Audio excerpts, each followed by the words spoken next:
আজি হৈছে পোহৰৰ উৎসৱ দীপাৱলী। আজি দীপান্বিতা। আজি পোহৰৰ উৎসৱ উপলক্ষে সমগ্ৰ অঞ্চলতে আমাৰ গেৰুৱা গাঁৱৰ সমগ্ৰ অঞ্চলতে সকলোৱে চাকিৰ পোহৰেৰে পোহৰাই তুলিছে সমগ্ৰ গেৰুৱা অঞ্চলটি। মই আমাৰ ঘৰৰ যি সামগ্ৰিক দৃশ্য এই দৃশ্য দেখুৱাইছোঁ। এনেদৰে পদূলিত এনেদৰে জ্বলোৱা হৈছে।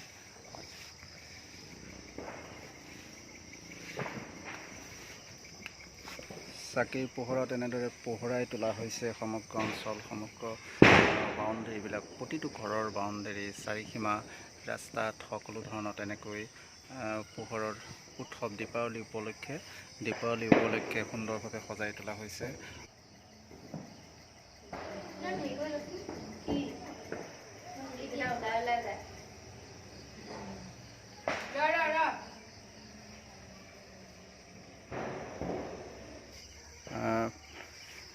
ফটকা বোম ফুটোৱাতকৈ মানুহে বিশেষকৈ পোহৰৰ ওপৰত বিশেষ গুৰুত্ব দিছে। সকলোৱে মাটিৰ চাকিৰে নিজৰ ঘৰসমূহ পোহৰাই তুলিছে।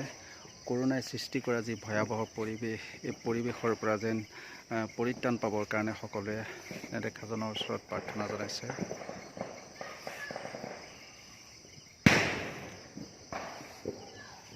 এনেদৰে পোহৰাই তোলা হৈছে সমগ্ৰ অঞ্চল, গোটেই চাৰিসীমা পোহৰাই তোলা হৈছে। ঘৰৰ চাৰিসীমাৰ, আমাৰ ঘৰৰ যি চাৰিসীমাৰ সামগ্ৰিক পৰিৱেশ, সেই পৰিৱেশ দেখুৱাইছোঁ। এনেদৰেই সজাই তোলা হৈছে।